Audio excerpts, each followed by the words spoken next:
que você avalia quando você vai ver o pitch de uma startup? O que você avalia para dizer, cara, tô dentro? Tá, então acho que a primeira coisa, antes de avaliar o pitch, porque toda oportunidade que aparece, você acha que é interessante e tem medo de perder a oportunidade. Uhum. Então é muito importante, antes de começar qualquer coisa, você ter uma tese de investimento. Legal. Pô, tese de investimento. Então se o cara fizer o pitch e não tiver na minha tese de investimento, eu não entro.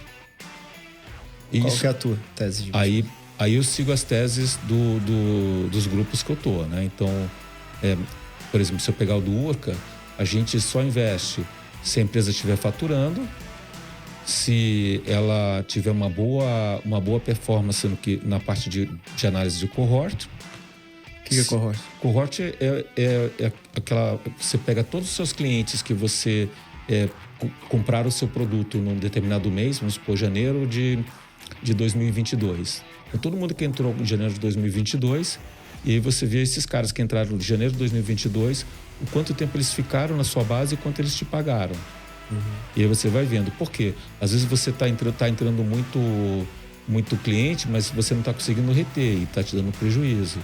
Às vezes você pega uma foto, a foto é uma foto no tempo e não captura o que está ocorrendo. Quer ver um exemplo legal? O Nubank, todo mundo fala para o Nubank dá prejuízo, não dá certo, etc. Então, por quê? O custo de aquisição era alto, né, de você botar um cliente, e um cliente de banco gera valor ao longo de 5 anos, uma década. Então, o que acontece? Aquele cliente que entrou no primeiro ano, ele vai se pagar talvez no segundo ou terceiro. Uhum. Só que quando você está crescendo a sua base e está empilhando novos clientes todo ano, no primeiro ano você empilhou 20 mil clientes, no segundo 100 mil, no terceiro ano 500 mil. Então o cliente que se empilhou no primeiro ano, que começou a dar resultado, é tão pequeno o resultado dele comparado com todos os outros que você empilhou, que foi custo de aquisição, que você só vê prejuízo. E fala, tá rasgando dinheiro. Quando você olha sobre a visão do cohort, você fala, não, os caras que entraram há 2 anos atrás, 3 anos atrás, estão sendo rentáveis. E estão ficando. E aí você consegue ter uma visão mais cirúrgica, principalmente no ambiente em que a startup está crescendo muito rápido, né? E aí te dá um pouco dessa visão. Então a gente olha, só recapitulando, então, a gente olha então se a startup está faturando, se ela tem uma boa análise de cohort, se o cap table é bom. O que é cap table? Dinheiro que você vai investir tem que ser com base nos founders. Então, você não pode botar dinheiro numa startup e o founder ter pouca participação dessa startup. Porque o que acontece? Cada vez que você coloca mais grana, a participação do cara vai diluindo, aí chega uma hora ele não tem mais interesse em continuar. Então, a gente trabalha assim, tipicamente na fase de investidor anjo, você tem que estar mais ou menos 85%, 90% do equity, né, da empresa tem que estar com os founders que estão lá dentro trabalhando. Uhum. Se o cap table não está legal, você já não investe. Tem que ser tecnologia própria, não adianta eu fazer alguma coisa que se baseie na tecnologia de outra pessoa. Então, aí você vai definindo essa tese de investimento. Então essa é o primeiro ponto, onde você tem claro, se não tiver esses requisitos, tá fora, a gente não investe. E aí você acorda em grupo que vai fazer isso e já reduz bastante o risco. O que você vê dessa fatia de mercado entre 50 e 74 anos? Essa galera precisa de algo sobre educação financeira, sobre como é que guarda o dinheiro melhor, como é que investe? O que você consegue perceber? No teu segmento, você entende melhor do que eu que o seguinte: ao longo da vida, você tem fases. Em cada uma das fases, você precisa você tem um objetivo financeiro diferente.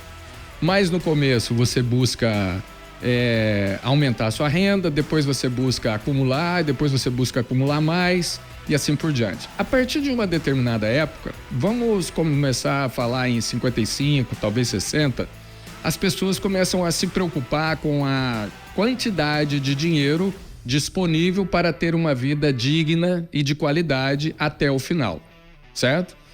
Então, um mercado, a educação financeira muda para esse pessoal. Não é mais aquela ideia de você mostrar para ele como ser um trader, como multiplicar seu patrimônio, como investir na bolsa, como duplicar a sua renda. Não é por aí. Esse pessoal está buscando o seguinte: eu tenho uma grana, como é que eu protejo essa grana? Eu tenho um patrimônio, como é que eu faço uma sucessão? Como é que eu blindo meu patrimônio? Como é que eu preparo o meu patrimônio para que depois, quando eu me for e eu me vou, todos nós iremos... Invasão no podcast invadiu! Invasão da trinca no podcast! Essa aí foi surpresa boa, hein? Essa foi uma surpresa boa, vamos lá. Tá falando da economia prateada? Nós estamos falando da economia da longevidade, mostrando para o pessoal o quanto de negócio existe nesse mercado incrível. Tema importante, mercado grande e os caras são referência. A gente está mostrando. Branco, assim. Os cabelos brancos. Foi bom. Foi ótimo. Deu um susto. Bom, então, para o teu negócio, você não precisa criar, as pessoas acham que precisa criar um novo negócio dentro do próprio negócio. Ou acredita que tem um mercado ali e precisa criar um monte de coisa nova. Não é isso. O que eu apresento é o seguinte: você quer crescer? Você já tem várias coisas que, com poucos ajustes, você passa a oferecer o que você já sabe fazer para um público que hoje você nem sabe que existe e que demanda o teu serviço. Então você passa de uma hora para outra, você abre a janela para 48 milhões de pessoas, de 50 a 74. Mas as pessoas estão vivendo mais. Se você abre isso de 50 a 80, de 50 a 85, em todos os segmentos da economia você tem grandes e boas oportunidades de negócio. Como é que você equilibra? Eu sei que você tem bem esse lado também de qualidade de vida, você treina e tudo mais. Como que é a tua agenda, vamos dizer assim, diária? É fazer uma agenda produtiva, né? Então, assim, se eu tô... a gente escuta falar de quando tá com filho, por exemplo, de ter qualidade com o filho.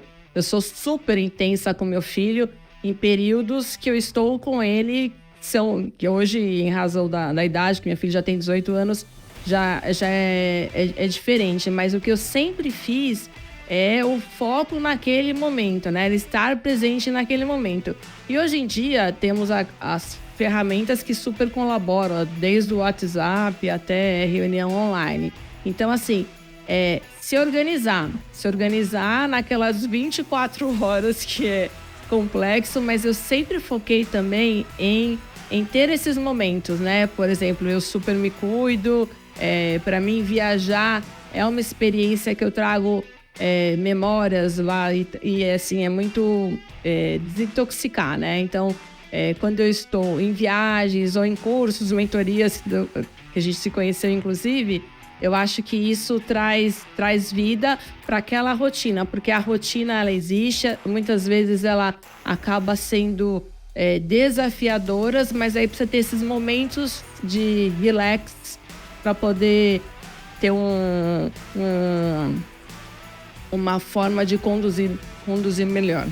Se for numa vilinha no sul da China, vai ter uma pessoa que fala inglês. Total. Isso é fato, o mundo fala inglês, então eu falo que as pessoas merecem falar inglês, elas não precisam, elas merecem falar inglês para ter toda essa liberdade, né? Que é você poder, eu falo, viajar, por exemplo, para um lugar que é um sonho de muitas famílias. Vamos para Disney. Nossa, o sonho da minha vida é levar minhas filhas, quando elas fizerem 15 anos, para fazer um passeio na Disney. Legal, se você não fala inglês, é mais ou menos assim. Você vai num cinema, você assiste um super filme com 3D, só que sem som. Você vai curtir? Vai, as imagens estão lá, elas são super referenciais. Você vai aprender muita coisa através daquelas imagens. Mas vai no cinema 3D e coloca o som pra você ver a diferença que vai dar. Então a experiência é completamente diferente, é muito mais rico, é muito mais gostoso, é muito mais interativo. Então tem essa coisa de você olhar para isso como algo que você quer alcançar, e também tem esse lado de, você não pode ser aquela pessoa que todo mundo na mesa fala inglês num restaurante e você não fala. Então você é o último a pedir, não porque você não sabe o que você quer, mas porque você está refém de uma barreira linguística que pode ser resolvida em meses. Pensando em produtividade. Então, quando eu como alguma coisa com excesso de carboidrato ou excesso de açúcar livre, eu aumento o açúcar, vem a insulina, tira esse excesso de açúcar do sangue e faz o que a gente chama de hipoglicemia reacional. Então, ele faz hiperglicemia e hipoglicemia. Eu não tô falando isso em nível de doença, diabetes, não. Eu tô falando fisiológico mesmo. Dá um pico de açúcar grande e baixa o açúcar rapidamente. Quando baixa o açúcar rapidamente no sangue, é quando dá aquela sonolência, a falta de concentração, a falta de cognição.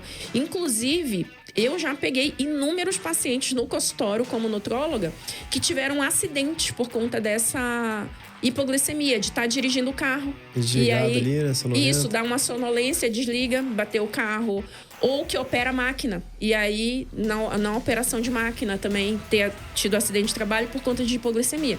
Para ver como é um negócio que o cérebro, na tentativa de se proteger por causa desse açúcar, ele dá uma apagada.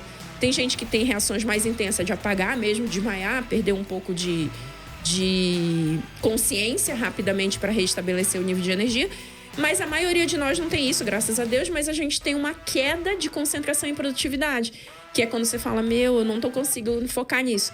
Agora imagina se você é um diretor financeiro da tua empresa, se você toma decisões e aí você toma decisões erradas porque o teu cérebro não está conseguindo conectar. Isso faz muita diferença no teu dia a dia ou até mesmo na tua produtividade. Você não precisa ser ou empresário, mas sei lá, você é uma pessoa que trabalha produzindo, fazendo o teu trabalho ali. Então, você vai ter uma capacidade menor de produção porque você está sonolento, porque você está cansado. Isso é excesso de carboidrato que você falou? Excesso de carboidrato ou açúcar.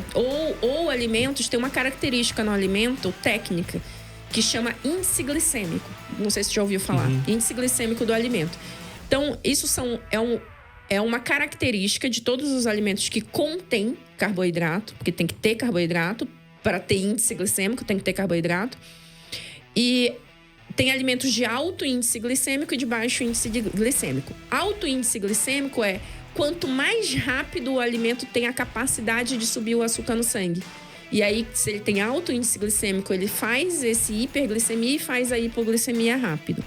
E se ele tem baixo índice glicêmico, ele tem a capacidade de deixar o nível de açúcar mais equilibrado. Então, ele faz uma ondinha.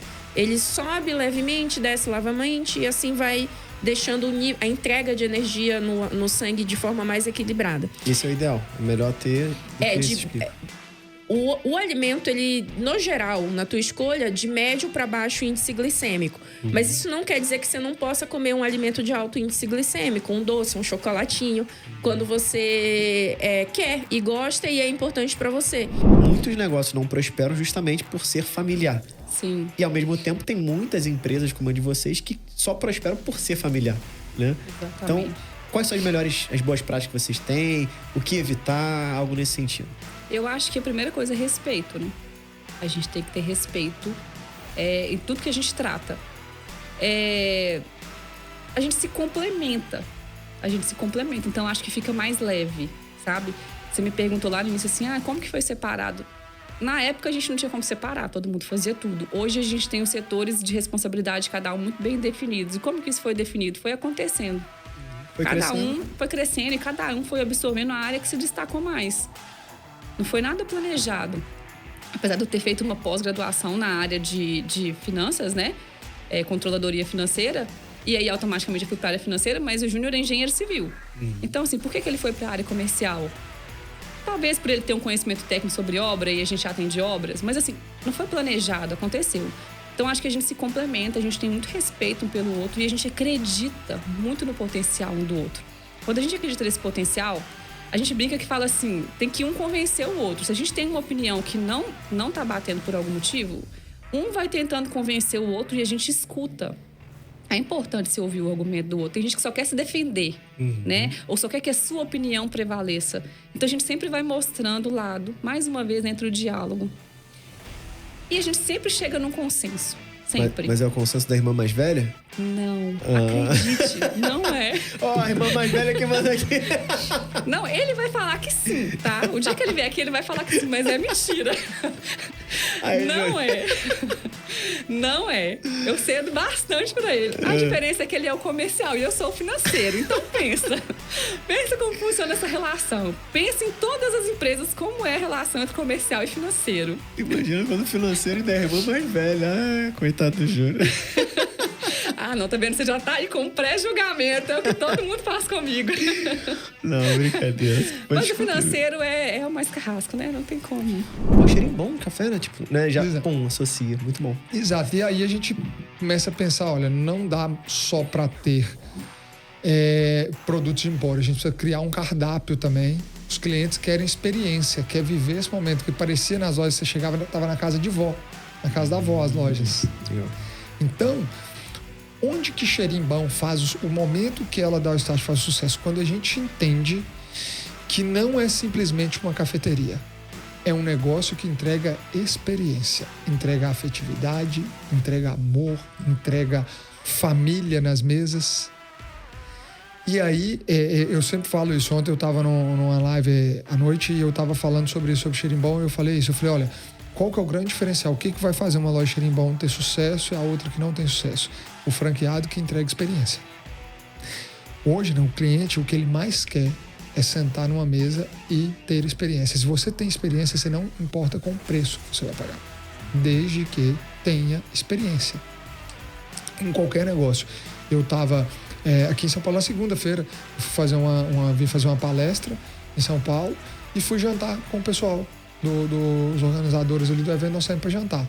Eu tinha até ido já nesse restaurante com o próprio Joel um outro dia antes. E assim, sendo bem sincero, é o melhor japa que eu já comi? Não. De sabor não é.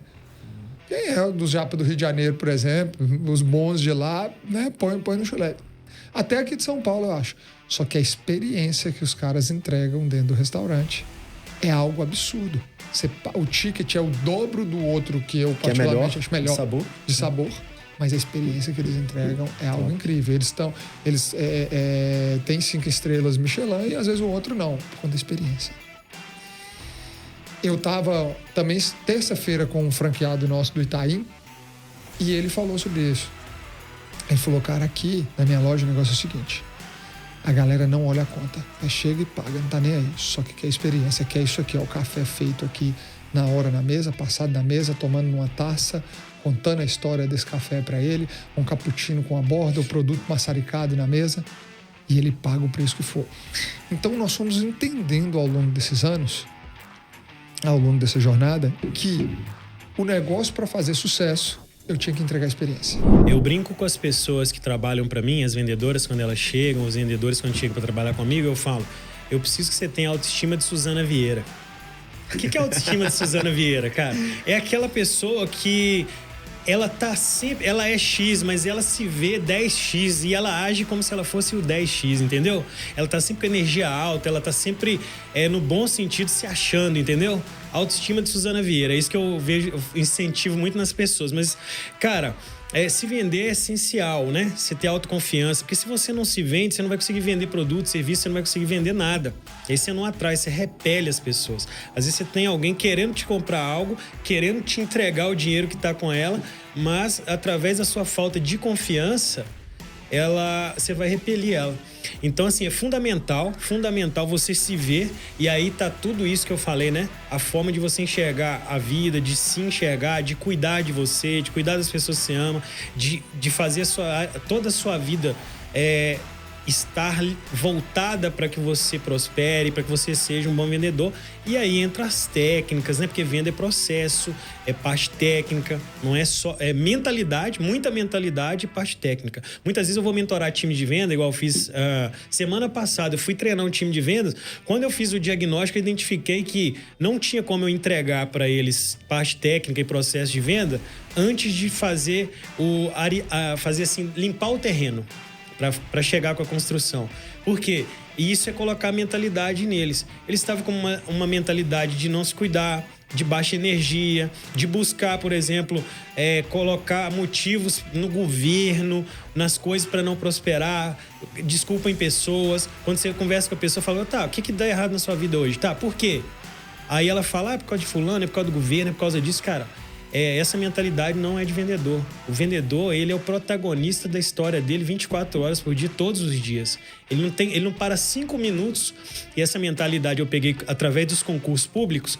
Você não pode parar 5 minutos por causa de um não, para reclamar, lamuriar, ficar triste, Porque aqueles 5 minutos você tá perdendo de ir atrás do próximo sim.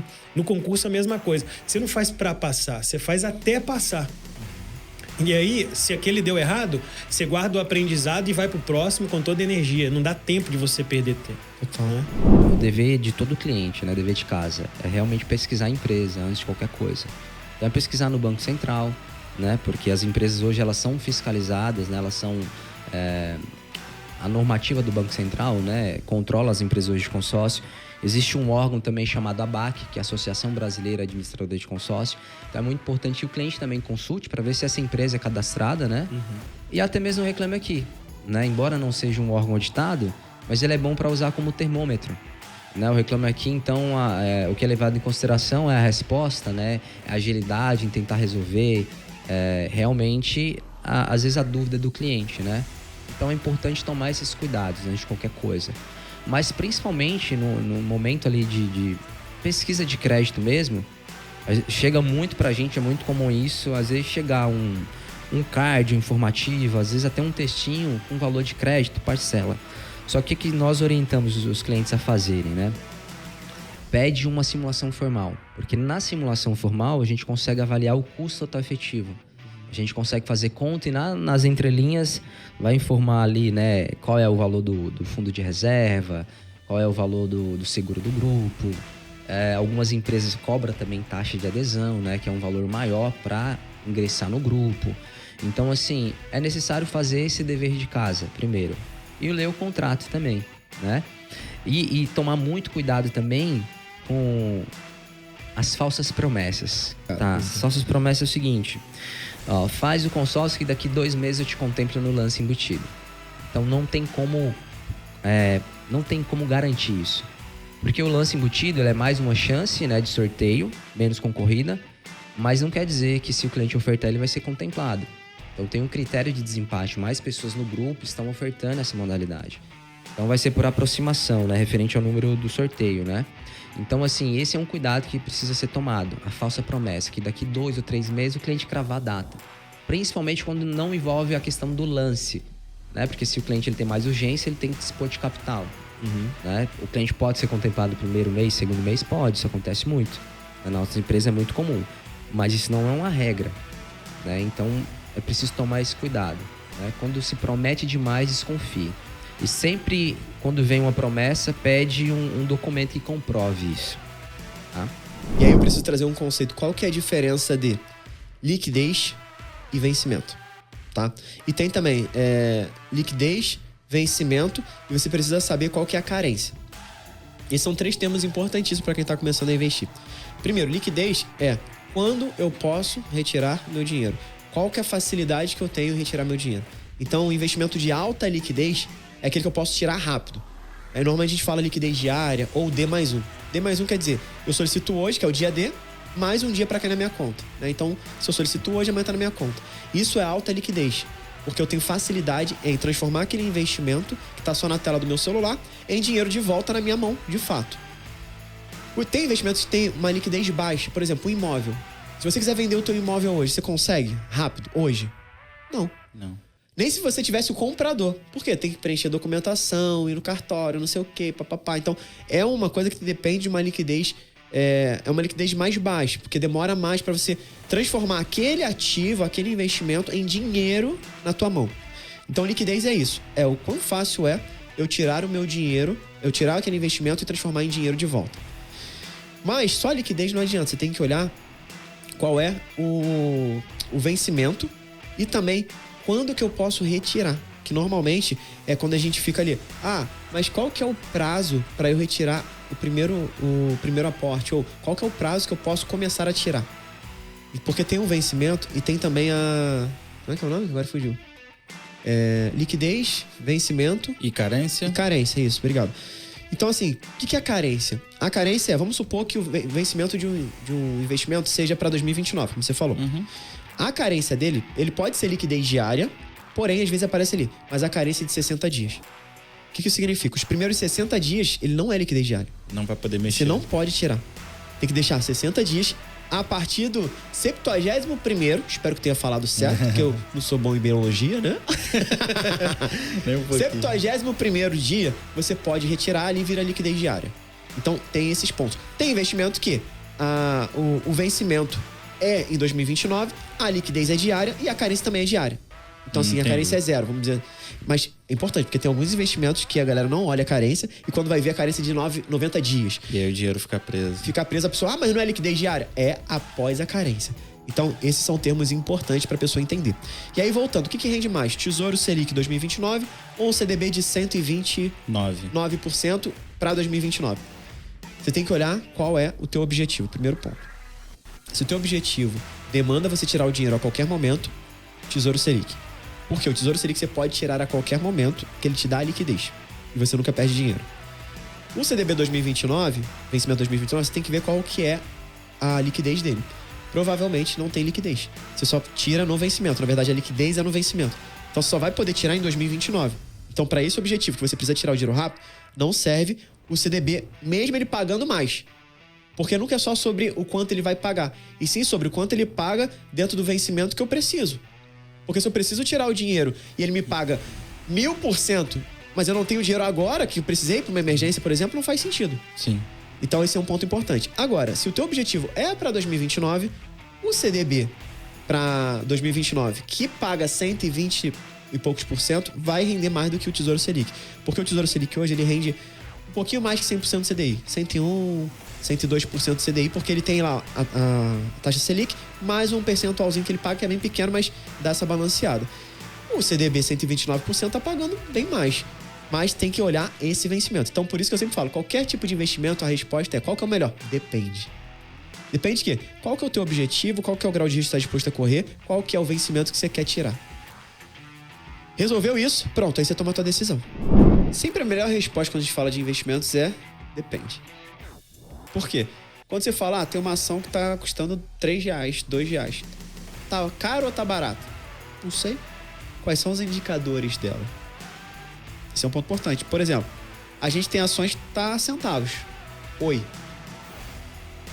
empresa Oi. Se você for ver, não tá nem R$1. Tá centavos. É boa ou ruim? Aí você tem que olhar pros números.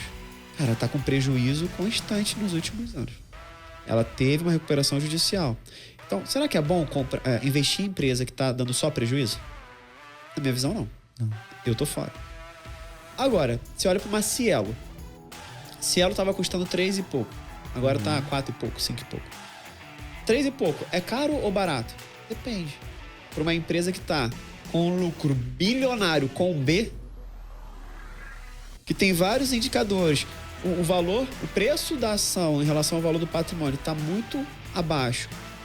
Tem um crescimento constante, paga dividendos acima de 6, 8%. Tá ótimo. Então tudo depende de quais são os números daquela empresa. Não adianta olhar só pro tá caro ou barato em relação a abaixo de R$10, acima de R$10.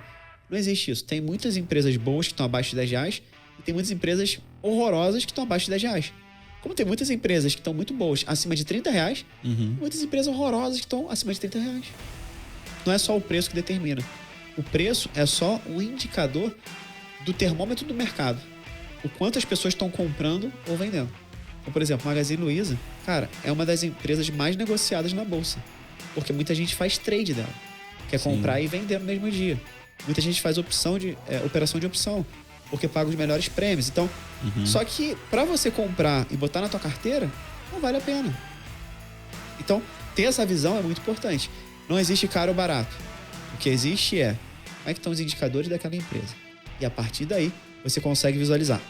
Então a esse preço, essa ação tá muito barata. Ou essa ação tá muito cara. Uma coisa também que eu acho que faz muita diferença e que hoje em dia eu não tinha essa clareza, mas hoje eu tenho muita clareza de que à medida em que eu aumento o meu repertório, eu aumento a minha criatividade e, consequentemente, a minha capacidade de resolver problemas.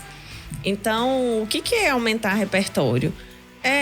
São os livros que eu leio, são os ambientes que eu convivo, são os eventos que eu participo, os podcasts que eu ouço, enfim, tudo isso é informação. Então, eu até estava escrevendo um artigo essa semana que, não sei se você sabe, mas você lembra que na época dos nossos pais, avós, a caixa de ferramentas tinha um tanto de chave de fenda de tamanhos diferentes? Hoje você não encontra mais várias chaves de fenda. Você encontra uma chave de fenda que você troca a cabeça dela. Sim. E isso veio de uma observação de um engenheiro a partir dos instrumentos odontológicos, que já usam essa tecnologia há muito tempo. Mas isso não era usado ainda nessa parte de ferramentas, enfim.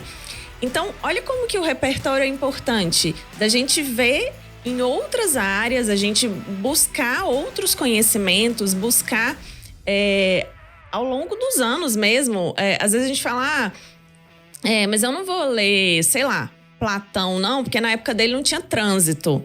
Gente, não tinha trânsito, mas imagina o estresse que o povo não vivia. Não tinha nenhuma tecnologia que tem hoje em dia. As guerras aconteciam o tempo inteiro, as coisas eram resolvidas de forma diferente. Então, existia sim um estresse. E ele fala muito disso. Então, buscar referências, buscar aumentar o seu repertório. Porque à medida em que você aumenta o seu repertório, você... tem mais ideias. Porque por que eu gosto de resolver problema? Porque quando eu vejo um problema, eu falo, tá bom, que legal, como que eu vou fazer pra resolver isso? E uma coisa que eu sempre uso é, se tudo fosse possível, o que eu faria nesse caso? Porque, claro, tá bom, eu preciso resolver o problema da minha agenda de tempo. Tá bom, compra um helicóptero. Hoje eu não posso comprar um helicóptero. Então, mas se tudo fosse possível, então a partir daí... eu vou trazendo mais o problema para a realidade. Então, o helicóptero não dá, mas será que dá, sei lá, para eu morar mais perto do trabalho? Será que dá para eu ter um escritório, mudar meu escritório aqui? Será que dá para minha equipe vir até mim, ao invés de eu ter que ir à minha equipe? Enfim, então pensar isso, sabe? Essa pergunta é muito boa. Se tudo fosse possível, o que eu faria para resolver esse problema? Os melhores setores, vamos falar aqui, por exemplo, de tijolo, né? Fundo de tijolo, como eu falei, é aquele fundo imobiliário que tem alvenaria, que tem, de fato, você vê um imóvel físico. Sim. Então, fundo de shopping center é muito bom. Por quê? Já viu shopping vazio? Não. Só na época da pandemia. Isso porque era obrigado por lei. E ainda assim tinha gente que estava querendo invadir o shopping para querer, né, desapegar um pouco, né, desaparecer. Então, shopping sempre vai dar lucro. Shopping sempre vai estar bom. E shopping é o tipo, se você escolhe bons shoppings, bons ativos e boa localidade, você pode ver. Você tá andando no shopping e você vê uma loja. No outro dia, você vê, cara, fechou a loja. No outro dia já tem outra loja lá. Já tem outra. É fila de espera. Então, assim, sempre vai ter ali para receber os dividendos mensais. Então, shopping center é excelente. Segundo ponto que eu gosto muito são galpões logísticos. Por quê? Hoje, com essa era da internet, tudo compra pela internet, né? O varejo online, esse tipo de coisa, o e-commerce. Então, gira muito. Então, precisa de local para você armazenar o teu estoque. Então, galpões logísticos, esse tipo de coisa, são usados muito para isso. Sem contar os próprios galpões que já são, né, para grandes empresas, indústrias que são alugados. Então, eu gosto também galpão logístico. Então, shopping center, galpão logístico. Renda urbana é uma que eu gosto muito também. O que é renda urbana? Eu falo assim, para ficar fácil de ver, é o que tá na rua. É o que tá na beira da rua, por exemplo. Então, você vê, às vezes, supermercado faz parte de um fundo de renda urbana. Às vezes você vê esses aí, atacadão, açaí, né? Esse tipo de coisa. Às vezes tem consultório, não, que faz exame ali, né? Laboratório. Então, também. Então, são coisas legais porque, mesma coisa, se for em lugar estratégico bom, dificilmente vai sair. Se for um supermercado, para ele sair dali, cara, ele tem que estar muito mal. Então, são pontos já estratégicos, que sempre vai te dar renda. Então, eu gosto bastante desses 3 setores, que é shopping center, galpão logístico e renda urbana, para fundo de tijolo. Fundo de papel, eu gosto muito de estar ali sempre diversificando, atrelado ao IPCA e outros atrelados ao CDI. O primeiro passo para a pessoa que está começando a investir é Tesouro Direto.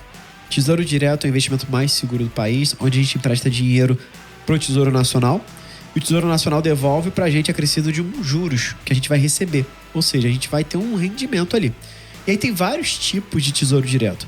Para quem está começando e não sabe nada, você pode já fazer agora, é o Tesouro Selic. Por que o Tesouro Selic? Porque ele é o único título do Tesouro Direto que você pode tirar a qualquer momento e nunca vai tirar menos do que você colocou. Os outros títulos, Tesouro IPCA+, Tesouro Prefixado, Tesouro Renda+, Tesouro Educa+, você pode também tirar antes do prazo, mas não tem garantia que você vai tirar a mesma coisa ou até mais do que você colocou. Pode ser que você tire menos do que você colocou. O que o Tesouro Direto garante é, se você levar até o vencimento, ele vai te pagar o acordado. Então, você sempre vai ganhar dinheiro se você levar até o vencimento. Mas então, se você tá na dúvida em qual investimento você coloca, Tesouro Selic. Não sei quando eu vou tirar o dinheiro, Tesouro Selic. Primeiro passo. Beleza, Tesouro Selic é um título público, tá? Onde a gente empresta dinheiro pro Tesouro Nacional. Tem os títulos privados. Para quem tá começando, privado por quê? Você vai através de bancos, financeiros. Então tem CDBs. Bons CDBs são aqueles que vão te dar liquidez diária para quem tá começando. O que é liquidez diária? É você poder tirar o dinheiro a qualquer momento. Ou seja, eu consigo tirar o dinheiro hoje mesmo, se eu precisar. Isso é liquidez diária. Então, se você tá na dúvida, o que eu vou fazer? Preciso de uma emergência, algo do tipo? CDB com liquidez diária. Tirei a qualquer momento, qual o próximo passo? A maior rentabilidade possível para essa liquidez diária. E qual que é a linha de corte? Não pega nenhum tipo de investimento que seja abaixo de 100% do CDI. Não pega CDBs abaixo de 100% do CDI. Então hoje a gente tem aí 100% do CDI, CDBs de bancos digitais, Sim. tem 110% do CDI, tem, por exemplo, Sofisa Direto. Você tem um excelente CDB lá, liquidez diária, você pode tirar a qualquer momento, te paga 110% do CDI. Então, basicamente, é isso, Matheus. O primeiro passo, Tesouro Selic e CDBs com liquidez diária acima de 100% do CDI. Preço é diferente de valor, porque preço é o que você paga, valor que você recebe. Então não adianta você olhar e falar, nossa, tá muito caro. R$1 é caro ou barato? Depende. Qual que é o valor que aquilo me agregou? Porque o preço foi só R$1. Ou foi muito R$1. Se foi pra algo que quebrou e eu não consegui utilizar, R$1 saiu caro. Mesmo R$1. Agora, se foi algo que, cara, incrível, que experiência, R$1 foi muito barato. Então a partir de agora começa a olhar pro valor das coisas antes de olhar pro preço. Porque valor é o que você recebe e preço é o que você paga. Tem muita gente que fala assim, qual o valor do seu curso, Renan? É o nosso programa de acompanhamento, que seja. Isso. E eu falo, cara, o valor que você vai ter, né? O valor do nosso programa é de R$1 milhão. E as pessoas se assustam. Como assim R$1 milhão? Eu falei, o valor. Não é o preço. Mas o valor que eu vou te entregar é de todo o método que eu construí passo a passo, de maneira muito mais organizada do que quando eu comecei a seguir. Que me permitiu chegar no primeiro milhão, ser o primeiro milionário da minha família. Então, o valor que eu vou te agregar é exatamente de R$1 milhão. Mas o preço que você vai pagar não é R$1 milhão. Aí depende do programa, tem um preço que é muito mais barato que R$1 milhão. Entende a diferença? Preço é diferente de valor. Preço é o que você paga, valor que você recebe. Você consegue enriquecer sendo CLT? Você consegue ter uma vida boa. Alguns até vão conseguir enriquecer. Se você for um grande executivo, você vai conseguir enriquecer. Você vai ganhar bem. Não sei se é a velocidade que você quer, mas você vai conseguir. Se você consegue trilhar uma jornada que tudo que eu falei aqui, aplicando pro CLT, você consegue ter independência financeira. Eu cheguei na minha independência financeira sendo CLT. Só que não só sendo CLT, aprendendo a investir. Porque enquanto eu estava trabalhando, ganhando bem como gestor multinacional, eu estava multiplicando meu dinheiro com os investimentos. Então dá. Mas se eu tivesse que esperar da minha independência financeira, por exemplo, eu atingi minha independência financeira, meu padrão de vida era de 4 mil e pouco, né? Então eu cheguei com R$500 mil, eu tinha independência financeira, que é, eu tinha uma renda passiva dos meus investimentos que bancavam meu padrão de vida. Morava em Piedade, padrão de vida baixo e tal, beleza. Mas eu ia demorar mais tempo para chegar no primeiro milhão. O que me acelerou? Além de eu aprender a investir, começar a empreender. Começar a ter o meu próprio negócio. E talvez você tenha perfil para ter o seu próprio negócio. Talvez não. Empreender não é para qualquer pessoa. Tem gente que não tem perfil. É treinável. Na boa. É treinável. Ajustes de habilidade. Valores não. Se você é uma pessoa que preza muito pela segurança, você não vai conseguir empreender. Não vai. Você consegue migrar um pouco. Se você é o tipo de pessoa que não consegue correr risco, você não vai empreender. Se você é o tipo de pessoa que não sabe dizer não pra alguém, você não vai empreender. Se você é o tipo de pessoa que fica com receio de dar feedback, você não vai empreender.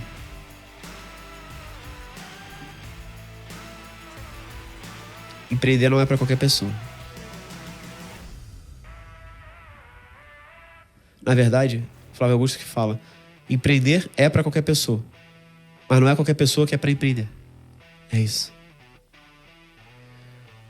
Mas quando você começa a ter o seu próprio negócio, se você faz da maneira certa, se você resolve um problema da sociedade, se agrega valor, faz a diferença na vida de alguém, você enriquece muito mais rápido. Porque você não tem teto de salário. Você rompe todas as barreiras. E aí você pode pensar, pô, Renan, mas de fato eu não tenho perfil para empreender, cara. Mas eu quero enriquecer.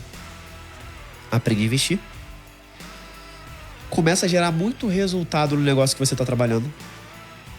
Tenha senso de dono no negócio que você está trabalhando. Que se você traz um real valor pro teu negócio, pro negócio que você trabalha, se você gera um real valor e o sócio entende que você olha para aquilo como prioridade, você não está priorizando outras coisas, e aí é só mais um salário que você vai receber, se você gera resultado financeiro para aquele negócio, o sócio vai arrumar um negócio para você ser sócio com ele, ou você vai entrar em sociedade no mesmo negócio. É assim que funciona.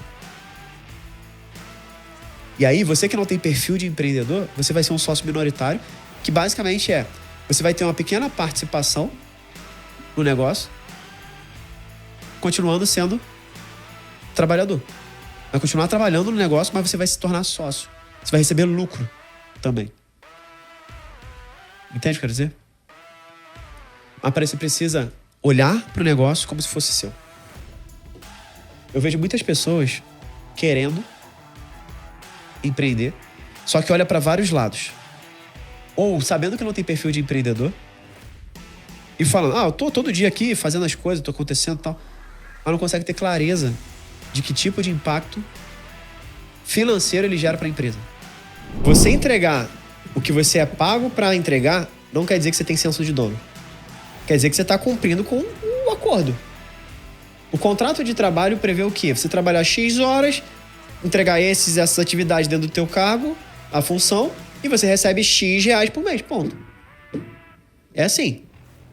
Então você entregar aquilo não é assim, uau, eu tô entregando. Não. É tipo, é o acordado. Quando você faz além do acordado, que as pessoas começam a te observar. E quer ser visto por qualquer pessoa, senso de dono, intraempreendedor. E o senso de dono eu sempre falo assim, se você quer ser bem visto pelo dono da empresa, resolva todos os problemas antes de chegar nele. Se você é aquela pessoa que sempre leva o problema pra ele, tu não vai ser bbem visto.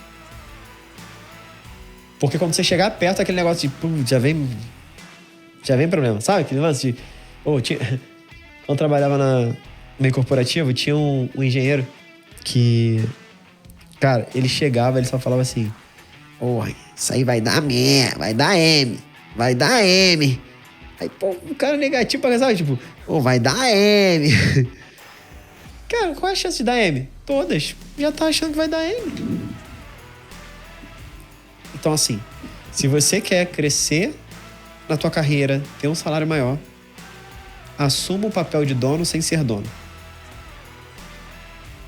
Porque primeiro, quando você assume aquele papel, depois você só vai receber o direito de ser dono.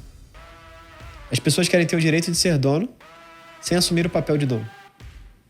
Isso vai te ajudar demais na tua jornada dentro da tua empresa que você trabalha, como CLT, como funcionário público, enfim. Existem duas formas de você quebrar uma crença, reprogramar uma crença.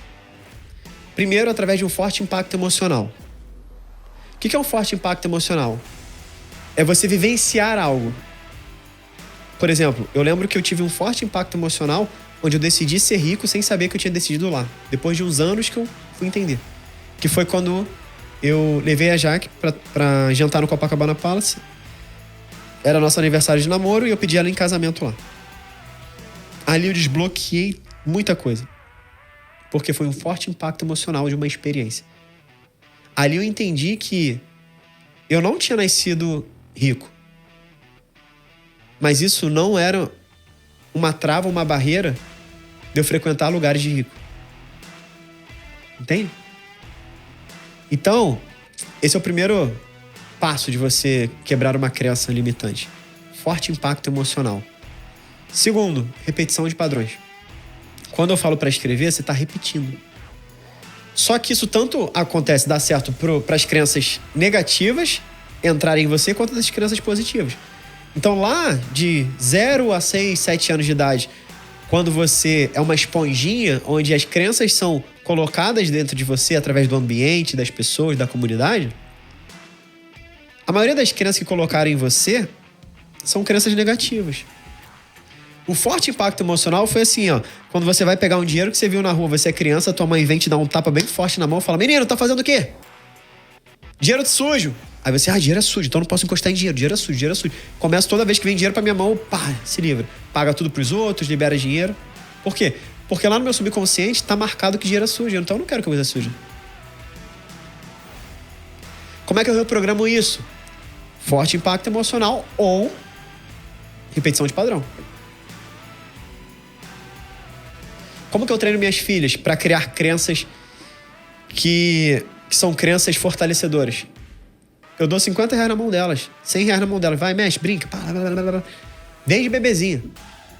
Acabou, passar álcool em gel igual qualquer outra coisa. Igual ela pega na minha mão depois de passar álcool em gel, tudo certo. Eu tô instalando uma crença, só que positiva nelas. De que dinheiro não é sujo. O papel bordado é sujo, como essa capa de celular é suja, como essa camisa que eu tô já tá suja, como a nossa mão tá suja. Entende? Então isso você começa a reprogramar um monte de coisa que você nem percebe.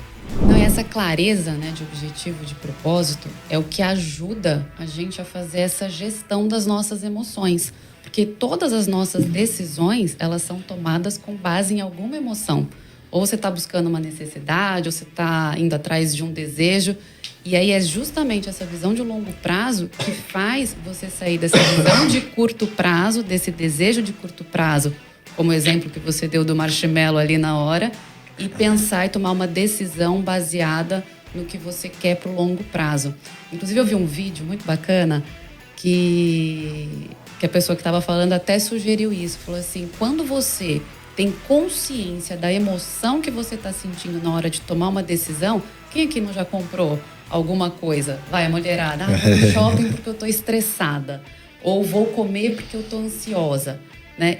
Quando você tem consciência da sua emoção na hora de tomar uma decisão, você consegue agir, você consegue interferir na sua decisão. E tem até um exercício bacana, que é quando você perceber que você está tomando uma decisão ou por estresse ou por ansiedade, e você consegue controlar, você ia comprar, sei lá, um sapato. Ou, sei lá, para os homens, ou comprar uma camisa. Né, fazer alguma decisão impulsiva e você teve consciência e conseguiu controlar, dá de presente para o seu sonho esse dinheiro. Então, investe, guarda, né, poupa este dinheiro e fala, isso aqui eu saí do meu desejo de curto prazo, estou investindo no meu longo prazo. Tira da sua mão, porque ele ia sair, e coloca no investimento. Eu achei essa sugestão fantástica. Nossa, mas a gente estava falando de gestão de tempo, agora está falando, né, de gestão financeira.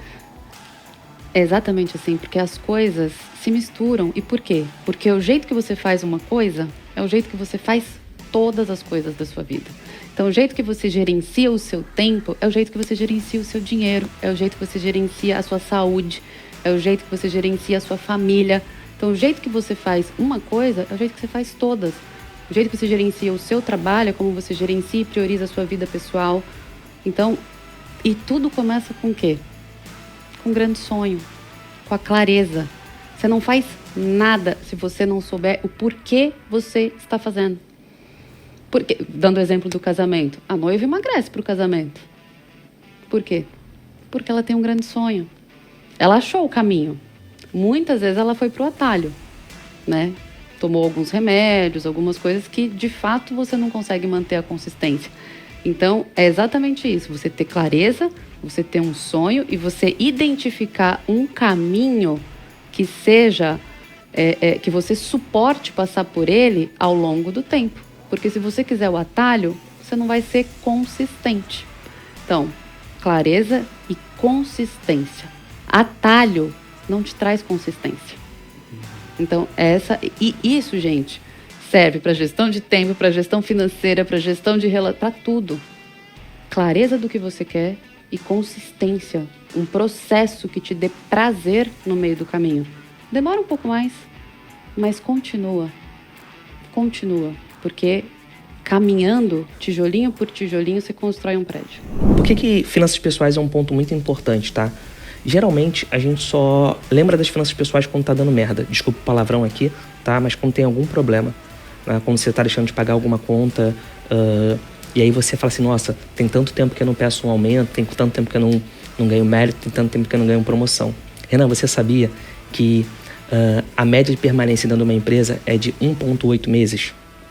E se a gente tirar as pessoas, né, que são acima de 40 anos, essa média vai para 1,6. O que eu quero dizer com isso? Quando a gente já entra numa empresa, tá, recebendo um salário que é legal pra gente, dado que foi o salário que foi acordado e tu aceitou, aquele é o melhor momento de você planejar como que vai ser de fato, tá, o teu caixa para os próximos 18 meses. Olha que sacada, né? Você já entra sabendo, tá, que nos próximos 18 meses você tem que trabalhar, tá, para buscar mérito, promoção, tá? E aí, por isso que é tão importante você ter domínio das suas finanças pessoais, tá? Por quê? Por exemplo, se você só percebe que o teu custo de vida tá maior do que a tua receita 1 ano depois, 2 anos depois, tá? Isso vai atropelar toda a tua estratégia, inclusive de negociação de salário, tá? Então, por isso que finanças pessoais é muito importante. Geralmente, quando eu começo a conversar com as pessoas, eu pergunto, né? Como que elas se conhecem, né? Como que é o nível de autoconhecimento dela e também como que é o nível de conhecimento das finanças pessoais dela. Aí ela faz aquela pergunta que tu gosta muito de dar uma... Como eu posso falar, dar uma provocada, né? Como que tá o teu custo de vida hoje, né? Aí a pessoa fala assim, mais ou menos 12, 13, 14 mil reais por mês, né? Eu falo, cara, se tá mais ou menos 12, 13, 14 mil reais por mês, tu não sabe quais são as suas finanças pessoais, como que tá o seu custo de vida hoje, né? Convido você a refletir sobre isso nas próximas 1 hora, né? Então, é assim geralmente que eu faço para entender que de fato... E olha, nota, não é só a pessoa que tá começando a carreira não, tá? Por exemplo, hoje eu atendo muitos executivos. E, inclusive, os executivos têm esse problema, tá? Até mesmo que você lembra aquelas pessoas que começaram a ser promovidas muito rápido, atingiram salários de 20, 30 mil reais. Dinheiro não é um problema para essas pessoas. Contudo, quando ela começa a pensar, por exemplo, em mudança, né? Seja mudança de carreira dentro da empresa, ou então mesmo até trocar de empresa, quando elas vão olhar para o teu cartão de crédito, cara, como assim? Eu ganho 25 por mês, no líquido 22, e o meu cartão de crédito tá 20. Vai dar merda. Essa pessoa não vai ter segurança de fazer qualquer movimento estratégico, sendo dentro da empresa ou fora da empresa. E não é fácil, né? Você dar um passo sem você enxergar. Eu falo, né? Parece clichê, parece que todo mundo fala isso e tudo mais, mas de fato não é fácil, né? E aí o que você precisa para dar esse primeiro passo, tendo fé? Primeiro é acreditar naquilo que... Por que você está dando aquele passo? Por que você quer aprender a investir? Por que você quer colocar o seu dinheiro? Então, se for só para ganhar mais dinheiro, às vezes não vai ser o suficiente para você dar aquele passo. Então, muitas vezes você precisa ter o que eu chamo da segunda camada. A primeira camada é eu quero aprender a investir para quê? Para ganhar mais. Beleza. Para ter uma nova fonte de renda. Beleza. Mas isso não é o que vai te fazer movimentar. Ou até vai começar, mas depois vai te parar. Você precisa ter aquela segunda camada. Imagina que é a tua pele. Aqui, ó, superficial. Aqui em cima você tem lá a primeira camada, que é eu quero aprender a investir para ganhar mais dinheiro. Tá bom. A segunda camada é, por que eu quero ganhar mais dinheiro? Talvez porque eu quero ter mais liberdade. Eu quero passar mais tempo com as minhas filhas. Eu quero ter mais tempo de qualidade para viajar. Eu quero dar segurança para os meus entes queridos. Eu quero poder dar conforto numa casa melhor. Aí você vai aprofundando, sabe? E aí a partir do momento que você aprofunda, aquele passo, ele tá atrelado não a ganhar mais dinheiro, mas a eu ficar mais tempo com a minha filha. É eu poder realizar meus sonhos. E aí fica muito mais simples de você dar o passo. Simples, mas não fácil. Porque ainda dá vontade de travar, dá medo, dá receio, né? Vem borboleta ali dentro da barriga, muita coisa acontecendo. Mas quando você tem um porquê muito forte, né? A famosa motivação. O que é motivação? Motivo para você entrar em ação e não parar. O que te move? Então nunca vai ser a primeira camada. É sempre a segunda. Um carro não vai te mover. Mas dar conforto de qualidade ou poder colocar tua família toda dentro de um carro, pode ser que sim. Então é tudo sobre a perspectiva e do o que você quer pra te fazer dar o primeiro passo. As pessoas não têm clareza. Quando eu pergunto, qual é o teu sonho? Quais são seus objetivos? As pessoas, né, não sabem. Não sei, eu quero só ter uma vida legal. Cara, uma vida legal não vai te fazer movimentar. Não vai te fazer entrar no automático. Acorda, vai pro trabalho, dorme, volta. Isso. Agora, se você tem algo muito maior, que é, eu quero ter liberdade, eu quero fazer viagens internacionais com a minha família, eu quero viajar com a minha família inteira, eu quero poder transformar o mundo, mudar de vida, aí não tem como você não dar o passo. Não tem como. Mesmo com medo, você dá com medo mesmo. Né? Uma vez eu aprendi com o T. Harv Eker, que é o multimilionário, escritor do best-seller O Segredo da Mente Milionária. Ele falou, quando você tiver com medo, vai com medo mesmo. Isso é a maior realidade. Pessoas de sucesso agem apesar do medo. Essa frase nunca saiu da minha cabeça. Tá com medo, vai com medo mesmo. Pessoas de sucesso agem apesar do medo. Então, quando você falou de investimento, eu achei incrível, porque as pessoas elas não vão pro investimento, que é uma forma de você fazer dinheiro da mais acessível, democrática e simples de você conseguir uma renda extra, porque elas não estão familiarizadas. E a gente volta lá no ponto Brasil não tem educação financeira. O brasileiro não é educado, ele não é preparado, ele não é forjado, não é formado para ter educação financeira. Por quê? Aí entram vários vieses políticos, né, que, enfim, não é interessante, enfim, mas não vou entrar nesse viés. O ponto principal é, o responsável por ter ou não educação financeira é você. E aqui eu vou olhar nos olhos, no fundo dos seus olhos. Se você é pai de família, se você é mãe, talvez você não tenha educação financeira porque os seus pais não te passaram. Isso não é culpa sua. Mas é tua responsabilidade você aprender para passar para os seus filhos. Porque a gente só passa aquilo que a gente sabe. Se você quer o melhor para o seu filho, você precisa aprender para passar para ele. Não delegue isso para ninguém. Não fale, espere o teu filho crescer para falar, segue o Renan Diego, segue a produtividade financeira para aprender a investir. Faça isso em casa. Porque se você não ensinar ele a investir, o coleguinho que também não sabe investir, mas está jogando, o outro amiguinho que tá fazendo um negocinho, sabe, de vender droga e ganhar dinheiro rápido e fácil, ele vai ensinar pro teu filho. E talvez isso aqui esteja pegando firme. Não, meus amigos não. Preste só uma coisa. Se você não ensinar o que é o certo e o que é o errado, o teu filho vai aprender sozinho. E talvez ele aprenda invertido. Porque o certo e o errado é uma questão de perspectiva. Se a pessoa que está ensinando pro seu filho dizer que o certo é ele roubar que dá pra ganhar dinheiro, é ele vender droga que dá pra ganhar dinheiro, é jogar joguinho online que vai ganhar dinheiro, esse vai ser o certo, a verdade dele. E depois, não adianta você querer desconstruir isso. Então o melhor momento pra você ensinar aos seus filhos o que é o certo em relação a dinheiro é agora. Mas você não vai conseguir ensinar se você não aprende. Então, meu desabafo, meu incentivo é que você aprenda a investir. Que você aprenda a ter produtividade financeira. Porque o teu filho vai se espelhar em você. Se você tem qualidade de vida, o teu dinheiro trabalha para você. Se você é uma pessoa próspera, abundante, o seu filho vai seguir esse caminho também. Então não fique se lamentando, não fique achando que o seu filho é diferente, porque a responsabilidade é sua. Quando a gente tem um momento de nervosismo, um momento de instabilidade, um momento que ninguém quer comprar bolsa, comprar nada, comprar nenhum investimento, a gente, nessa hora que é a melhor hora de investir. Então agora, na minha opinião, esse cenário não é catastrófico, não é uma pandemia, nada disso. É um cenário, na minha opinião, um pouco alarmante, começa a ficar um pouco alarmante. Estava conversando com uma amiga minha ontem, que ela é advogada, ela não entende nada de investimentos. Ela estava mostrando o que a assessora dela sugeriu para ela e ela acabou investindo. E uma das coisas dela, 70% do investimento dela está em renda fixa, que eu acho que tem a ver com ela mesmo, mas está em pré-fixado. Fundos tesouro direto, pré-fixado. Tudo bem. Falei para ela, se estiver acima de 12 para cima por cento ao ano, eu acho que tá bom. Ou seja, vai dar mais ou menos bruto 1% ao mês, não tá tão ruim. Aí ela falou assim, meu medo é que a inflação suba muito aqui, os juros tenham que subir muito e eu acabe perdendo dinheiro porque eu não vou conseguir tirar esse dinheiro agora, que ele tá preso lá. Então eu tô com medo, tô na dúvida se vale a pena manter isso lá ou não. Então é uma possibilidade, realmente. Se os juros começam a subir. Então, assim, num momento difícil como esse, a gente tem muita oportunidade boa. Muita. Eu acredito muito em fundos imobiliários no momento.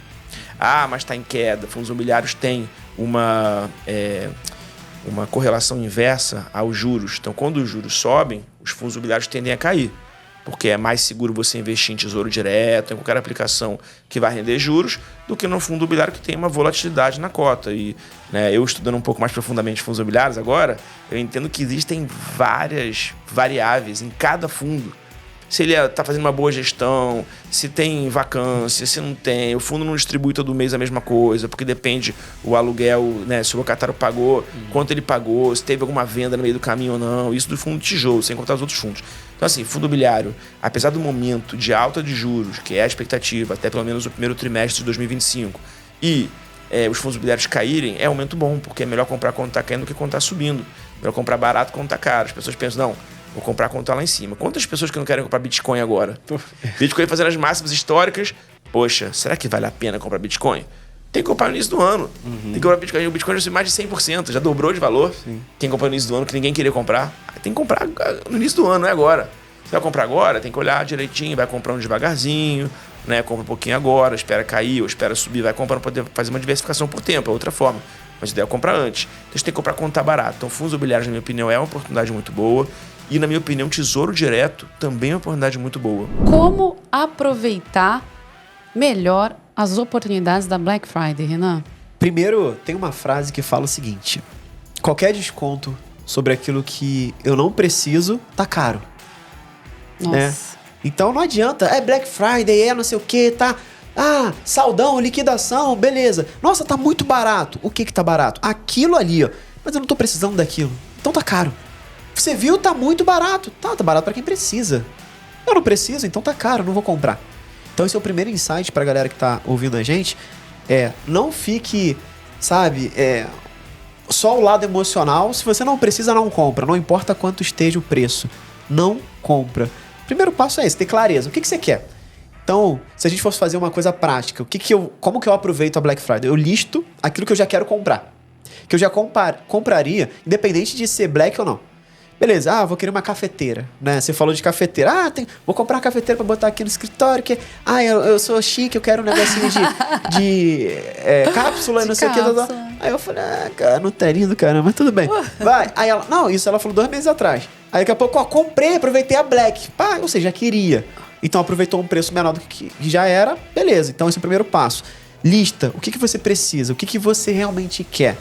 Listou? Começa a pesquisar. Aí você vai ver se é Black mesmo ou se não é. Então, se tá mais barato do que o normal, aproveita a oportunidade. Agora, se tem alguma coisa fora da tua lista, esquece. Passa pro próximo e tá tudo certo. Acho que esse é o primeiro ponto principal para você aproveitar a Black. Isso é fundamental, né, Renan? E não só acho que na Black Friday. Eu acho que na Black Friday a gente acaba sendo impulsionado para isso. Mas acho que isso vale para nossa organização, nossa gestão financeira como um todo. O que a gente sempre fala e o que a gente sempre vê, quantas compras que a gente faz e que a gente não tira nem a etiqueta. Porque estava barato. Ou porque era uma oportunidade. Então, barato e caro é em relação ao que você usa. Então, às vezes você paga mais caro, né, em um produto de qualidade, por exemplo, mas você usa tanto aquilo que ele acaba ficando barato, né? É uma boa oportunidade. Então, isso acho que vale principalmente na Black Friday, mas também, né, como nossa regra de consumo, né? A gente muitas vezes não compra de forma intencional e muito de forma emocional, né? Total, o tempo todo, né? Aparecem oportunidades, boas oportunidades, ótimas oportunidades para instigar a gente a comprar. A Black é mais um boom, um buzz daquele negócio, né? Mas tem várias épocas, Dia das Mães, Natal, enfim. A Black é a Black, mas o ponto principal é isso que você falou. Se você não tem uma organização financeira, um planejamento financeiro, se você não sabe administrar bem o teu dinheiro, o dinheiro vai pro ralo. Então esse é o ponto principal. Eu sempre tive alergia à poupança. Só que a poupança, apesar de ainda ter muita gente na poupança, agora a nova poupança virou caixinha, porquinho, né? E aí então tem que ter alergia a isso também. E assim, é um investimento complicado, mas sim. Por quê? Porque tem um rendimento. a maioria das caixinhas rendem lá 100% do CDI. Algumas você tem que esperar 30 dias para começar a computar. E aí depois ele vem pegando o passado. Mas tem gente que não tá ligado nisso. Tipo, tem muita caixinha, né? Que você coloca hoje. Se você tira antes de 30 dias, é igual a poupança. Não rendeu nada. Agora, se passou de 30 dias, ele pega o retroativo. De tudo, como se estivesse rendendo todos os dias. Então, beleza, esse é um ponto. Mas a maioria tá pagando 100% do CDI. Então, essas caixinhas é muito mais para guardar dinheiro com o rendimento que é o CDI. Que hoje todo mundo sabe que é pra... Pô, preciso ganhar. Os bancos digitais usaram isso também. Antes era poupança. A galera nem sabia quanto rendia a poupança. Mas sabia que rendia um pouquinho. Perdia pra inflação, mas a galera nem sabia. Agora não. Pega ali o CDI, 100% do CDI, vai estar acima da inflação. Então, beleza. Então aqui já tá de boa, não tô perdendo poder de compra. Mas tem oportunidades muito melhores. E quando eu falo de investimento, eu gosto de falar de ativos de verdade, que vão te dar independência financeira. Então, no viés de investimento, que é você colocar um dinheiro e ele multiplicar, aumentar através de uma taxa de juros ou um crescimento de capital, sim. Mas do olhar do investidor profile, que a gente quer prosperar, ter independência financeira, não. Isso é legal, né? Esse conceito. A diferença de guardar dinheiro e a diferença de investir dinheiro. Então, essas caixinhas, porquinho, eles são mais um instrumento, mais uma ferramenta para guardar dinheiro. Né? Exato, porque a poupança é o quê? É para guardar dinheiro. Fazer várias coisas ao mesmo tempo é meramente a oportunidade de ferrar com mais de uma coisa ao mesmo tempo. Steve Uzel, eu falei, é exatamente isso. A gente tem a grande oportunidade de ferrar com várias coisas ao mesmo tempo. Falei, e aqui é importante isso, né? Eu falo isso muitas vezes. Eu sou multitarefas, eu faço muitas coisas ao mesmo tempo. Mas no fundo eu sei que eu não faço, né? No fundo eu sei que a gente nunca consegue focar e concentrar em mais de uma coisa ao mesmo tempo. A gente pula de tarefa em tarefa. E esse pular de tarefa em tarefa, ele traz aqui exemplos, estudos, enfim, mostra o quanto a gente perde eficiência ao longo do nosso dia. O quanto a gente perde. O nosso cérebro, ele tem um tempo, né, de transição, vamos dizer assim. Ele está fazendo uma atividade, ele vai para outra atividade. Esse tempo de processamento para ele pular de uma tarefa para outra, isso é resultado de muita ineficiência ao longo do nosso dia, né?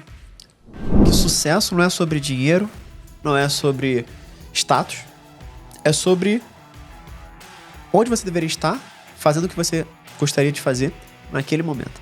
Então o sucesso é momento. E de fato o sucesso é momento, né? Quantas celebridades às vezes têm sucesso e depois somem? É um momento. Então naquele momento ele gostaria de estar onde estava, aquela história toda.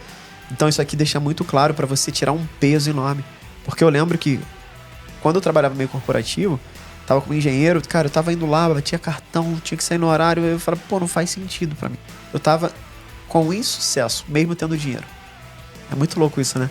Então, hoje, a ficha cai porque eu tava com insucesso, mesmo tendo dinheiro, porque eu não queria estar naquele lugar, naquele momento, fazendo o que eu estava fazendo, porque eu não tinha um propósito. Então, quando você tem um propósito, te ajuda a ter sucesso. Então, talvez o ponto principal é, qual é o teu propósito? Isso vai te ajudar a mapear onde você gostaria de estar, com as pessoas que você gostaria de estar. E aí você se encaixa com perfeição, né? Ele traz a perfeição, gostei disso. Com perfeição. Naquele momento da sua vida. Porque, assim, até trazendo um pouco... Eu não gosto muito da palavra se encaixa.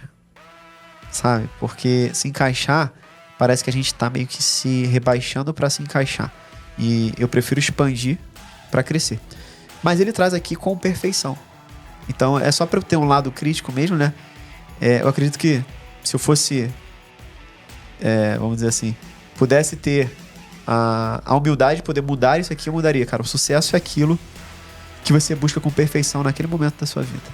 Isso que você destacou é um ponto importante, né? Todo mundo tá ouvindo a gente, ou é dono de negócio, ou é gestor, ou é pessoa que trabalha no negócio, né? Então pensa assim, às vezes você olha o coleguinha e fala, nossa, por que o fulano ganha mais que eu? Porque com toda certeza ele está sendo mais produtivo que você. Ponto final. Mas por que se você pudesse ter a condição daquela pessoa, aquela posição, você estaria. Então vamos ter a humildade de entender que o que eu preciso fazer, qual é a única coisa que eu preciso fazer, que se eu fizer, todo o restante vai ficar simples ou desnecessário para eu alcançar determinada posição. E aí eu lembro quando eu estava no meio corporativo, eu tinha lá um planejamento estratégico, que eu era estagiário e eu coloquei, o que eu preciso fazer para ser gerente? Era a minha meta, ser gerente, né, da operação. E aí eu comecei a ver, caramba, o que os gerentes fazem? Aí o lance da modelagem, que a gente já falou, né, na parte 2. Todo gerente fala inglês. Pô, eu era meio enrolado no inglês, então assim, vou estudar inglês. Vambora. O gerente sabe falar com as pessoas. O gerente sabe resolver problema, porque todo mundo leva pra... Eu comecei a mapear. E eu falei, o que eu consigo resolver rápido aqui? E aí eu comecei a desenvolver. Então, basicamente, você pegar, na tua empresa deve ter um job description, deve ter uma descrição de cargo, que só você ver qual é o meu cargo acima do meu, ou o cargo que eu quero chegar. Quais são os requisitos, a descrição do cargo, o que eu tenho e o que eu não tenho ainda. Renan, e se eu tenho já tudo? Beleza. Você vai mostrar pro seu chefe que você está preparado. E se você não estiver preparado, na visão do teu chefe, talvez uma outra empresa vai te ver como preparado. Então é muito sobre isso. Quando você sabe exatamente esse ponto, fica claro. O problema é quando você pega uma descrição de cargo e você fala, eu quero aquela posição. Na verdade, você quer aquele salário. Mas você não tem as competências e você não pagou o preço para receber aquele salário. E aí não adianta. Então aqui, ó, lucro, produtividade vem da prioridade, vindo do propósito. Porque não adianta você querer uma posição, trazendo esse exemplo, se o teu propósito não é aquela posição. Você vai ficar infeliz, você vai ficar triste, você vai só correr atrás do rabo e não vai conseguir chegar onde está. Prepare-se. Em 2025, vem aí a nova versão do Profadcast. Aguarde.